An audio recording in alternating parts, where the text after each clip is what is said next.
got a pretty severe leak in the hydraulic system of this skid steer, the Bobcat. It's been that way for a while.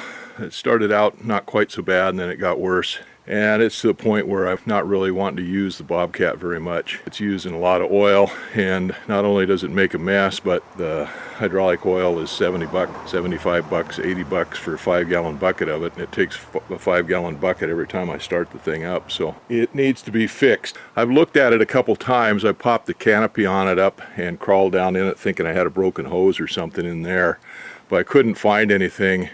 And those things are so doggone tight in there that you just can't get in there and work on them. I figured I'd have to build me a cover of it and get it out to where I could get it blocked up and take it apart to get in there to find where the oil leak is, the hydraulic leak is, and fix it.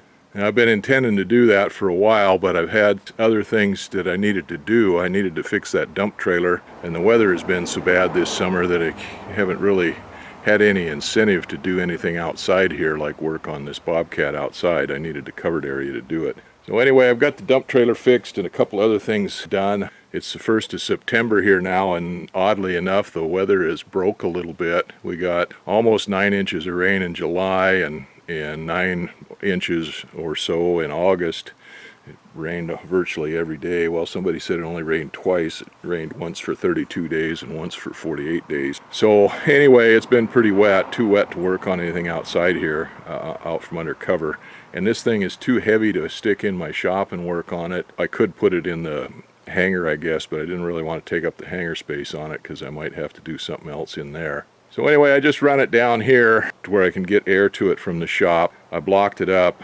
I'm not very proud of that block job. It's not very good, but I don't intend on crawling underneath it or anything. If I did, I would have done the blocking a whole lot different. So first thing I had to do is block it up so I can get the wheels off of it. And then there's some plates on the side there that I can take off and maybe get access in there and see what's going on. Maybe I can work through that before I have to take everything else apart. So anyway, the first thing to do here is to take off the wheels so I can get access to those plates. I got a lot of work to do, and this is a handy machine. I can't do that work by hand anymore, and this thing is just too handy to have around here. I need it for, well, of course I use the forklift for moving a lot of stuff, and then I've got a plate on there with a hitch on there for moving my trailers and stuff around, and got a grapple for moving my logs and brush and stuff around, bucket of course to move dirt and mud, and a snowplow blade or a plowing blade. It's a Dozer Blade actually. I've used it mainly for plowing snow, but it's works for plowing rock and stuff just as well, grading. So anyway, I've got a lot of stuff to do that I can use this on. See if I can't get it fixed so I can get it together and get it used before the snow starts flying. Well, that gives me a little bit of access in there, but I don't see exactly where that leak's coming from. It looks like it's coming from up above there on the back side of the engine. I'm just afraid it might be coming out of the main pump. So I'm gonna pop that cab up. I may have to take that cab off of there. I may have to wind up disassembling more of that than I want to, but I may have found the problem with that hydraulic leak, hopefully. It's definitely a hydraulic leak. I checked this a few times, tore my finger on it before running my hand up against it. You can see where it's rubbed right there, and there's a piece of steel sticking out of the braid, but that didn't go all the way through, and that's not where the leak was. But I got suspicious of this one. It runs down underneath the main pump and on the engine side of it, so I couldn't really see where it went. I took it out just to see, because that's where all the oil is leaking, is right on around this hose. That's a definite hole in it right there, and it's abraded here in a couple of spots. So ouch. So I would say that's, if not the problem, a problem, and I would suspect it's probably the whole thing. Well, I'm going to take this down to town and to the Napa store and see if they can make me up a new hose and see if maybe that fixes it, and then I won't have to take that cab off. I got everything ready to take the cab off. I may not have to. So anyway, hopefully that's the problem. It's September 4th, 2020, and I've got my skid steer, my Bobcat 220S, working on it. The weather turned out pretty good yesterday. We've had 2 days of fairly decent weather here in a row, and now today is the third day. And the forecast is to be nice for the next week, which is unusual for this year. We got 9 inches of almost 9 inches of rain in July, and it felt like we'd come pretty close to that in August. Well, the official results just came out yesterday, and we got over 15 inches of rain in August. June, July, and August, we've gotten, I think it's over 35 inches of rain. I figured I'd have to make a cover over this to work on it, pull that cab off, and who knows what else to do to it. You got to pull the wheels off to get panels into the side, and even once I got those off, I wasn't too impressed with the access in there. But I opened it up and got to looking at it, got those side panels off, and I still couldn't figure out what was wrong. Like a lot of equipment, when you get a hydraulic leak, you can run the equipment and trace it down pretty good, but these skid steers have got all the lockouts and everything else on it, and you can't run it with the cab up like that, so you can't figure out where the hydraulic leak is. Well, I got it opened up yesterday and was looking around. I still couldn't find where it was obviously leaking, and I got ready to pull the cab on there. I got wiring harness all undone on it, ready to pop that cab off of there. And I got to looking in here.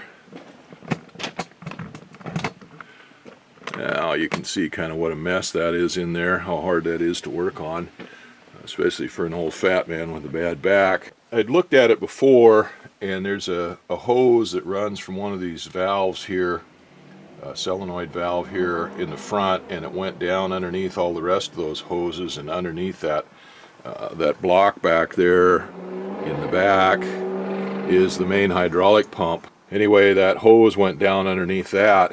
This winter when I opened it up, I'd felt that, and I could feel a snag on it in one spot, but when I got to looking, I could see that wasn't where the leak was. But once I got this opened up and those side panels off, I was trying to trace that hose down, and I see it went down underneath that pump and came up on the other side, and then it comes in and attaches to that main pump through a valve on the back side of it there. So just for grins and giggles, I just went ahead and loosened that up and to pull that out of there. And sure enough, it was chewed up in a couple of spots, but it had one dandy little hole in it. So I'm hoping that was the problem. I'm figuring that was probably the problem.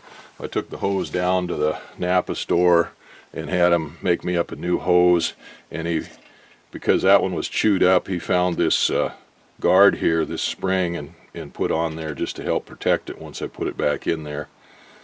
So hopefully that was the problem. I can put this back in there and button everything back up.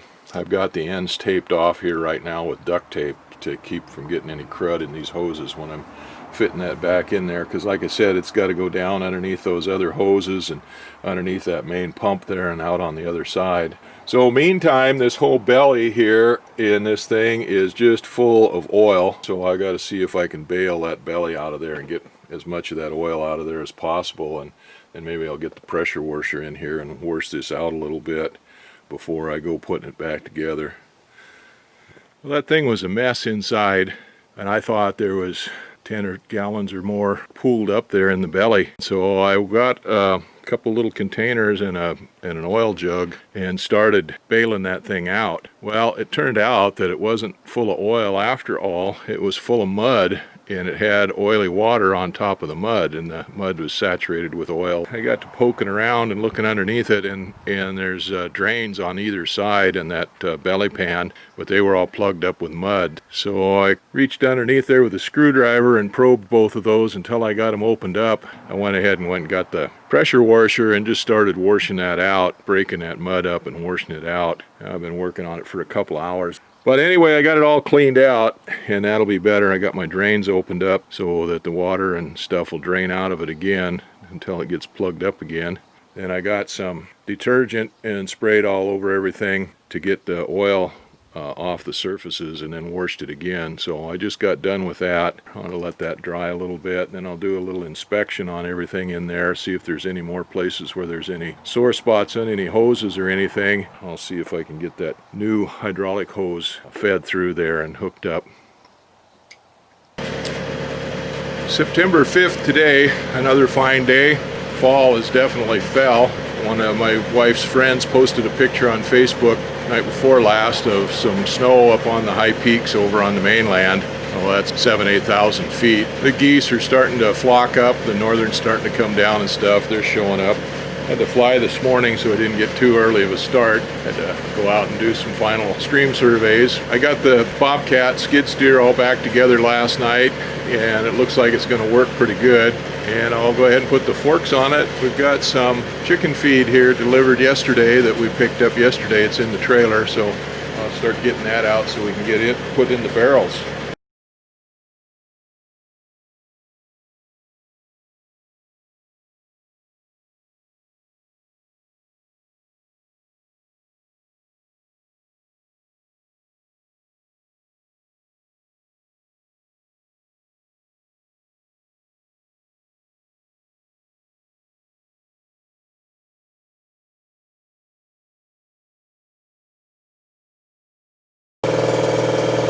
Well, it's September 6th, and it was a beautiful day today.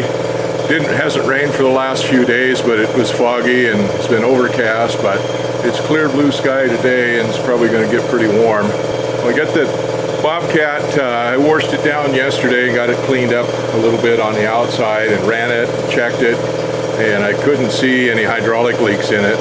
I did find out that you can start the machine up and then take the cab and tip it up so you can look underneath it. You just can't operate anything like that. So anyway, I checked it out like that, and then we had my wife's chicken food order. We had a couple of pallets of chicken feed that we moved and got transferred over into the barrels. And I just greased the machine all up, lubricated everything up, washed all the grease off of it with a pressure washer yesterday, so it needed to be greased anyway. We got everything all greased up on it, and I put the hitch on there and moved the trailer over out of the way. And now I'm going to go ahead and put the grapple on there and move all that bark and stuff out of the way that I dug out of the ditch here a couple weeks ago. And then we got a whole bunch of stuff up behind the house that we dug out before. So it's not dried out, but it's a dry day, so I'm going to try burning that stuff and getting rid of it, at least knocking the pile down some. So I got the grapple hooked up on here. I started greasing it, but the battery went dead on the grease gun. Those battery operated tools are pretty handy as long as the batteries work on them. I got a whole bunch of batteries. That Lincoln 12 volt thing, the batteries weren't much good on it when they were new, and I just got to wait for the charger to charge a battery up on that to finish greasing that. Skid steer, the Bobcat, looks like it's doing pretty good. No oil leak in it as far as I can see. No hydraulic oil in it, leak in it yet. I just popped the top on it again and looked in there again when I greased the controls in there, and it's looking pretty good, so hopefully that's all fixed. It's too handy a machine around here not to have it working. And move that pile of yellow cedar bark that I had stacked up there on the side of the driveway. That opened that driveway up quite a bit. And that's kind of what I've been waiting for, is to do that. And then I cleaned up there behind the house, on the other side of the house. I straightened up there. I brought some things down here. Again, I used the Bobcat for that. I've got a pile of lumber there that I cut for scaffolding planks for the scaffolds. And then I've got some greenhouse sheet material there for the greenhouse. I brought it down here to get it out of the way from up there so it doesn't get buried behind a bunch of other stuff. And then I brought our skiff down here, stuck it in there. This is what I'm doing up here. This pad, I start to work on it again. This was a big mud hole here. Started filling that in. I was going to build a cabin back there on the back side of it for my son, but they kind of petered out on me. We got to start on filling that in. Actually, this corner over here on the right is over 6 foot deep there, the fill material in there. I haven't dug out anything, I just started filling. It was all a big swamp there. Like I said, everybody petered out on me, so I started moving stuff over here to get it out of the way from around behind the house when I was working back there. So now I got to move all this stuff back behind the house. Some of this may still be good building material. Some of it's been sitting here for a while and may not be any good anymore. Maybe go on the burn pile, I don't know. I need to widen this pad out a little bit. I've got to move over about 5 or 6 feet the other side of where the Bobcat is, maybe a little farther than that, and fill that in. This is where I'm going to build a shed here so I can get all my lumber in underneath the cover. And I've got trusses that we salvaged off of an old airplane hangar that we tore apart a few years ago, and they're 37-foot span, so that pad right there, the way it is now, won't quite span that. Anyway, got a lot of work to do yet. Late afternoon on September 7th, and I've been running the Bobcat all day today. Running about 4 hours or 5 hours yesterday, just a couple hours or a little less the day before after I got it fixed and all cleaned up and everything. And so far, not a drop of hydraulic fluid has leaked out of it, so it looks like I've got that problem fixed. And hopefully, knock on wood, no more problems come up with it for a while. So I've got this pad pretty well cleaned off here that we're going to use to build the shed on, shop or warehouse on, whatever the heck it's going to be called. So I need to widen this out, and I can't go to the right any farther. The property line's right there. So I've got to go here to the left. It means I got to dig this hillside out here. And I just started gouging at it a little bit with the Bobcat with the bucket on it, just to see how it was going to go. We'll get the excavator over there and start pulling that back. So I've got to go over there. I figured at least 10 feet to make that 37 feet, but I want to go a little bit wider because I want to have enough room to get around that building when it's there and get the Bobcat around it, or maybe drive around it, or whatever we need to get around behind it. We got a bunch of stuff there that will have to be moved out of the way or moved into a different spot as we get to it. So I'll start digging this side out first. I've got all these rocks here that I've saved out that I'll have to move out of the way, and dig out this corner first and get that sloped up there off from that corner. And then we'll get some rock hauled in here, and then I can move all of that stuff down here, and then I'll work on the back side of it. And I'll need to get a culvert in there to run underneath it to get the water to drain, or figure out something for that. So anyway, things are looking good. The Bobcat's running good. I think we got it all fixed now.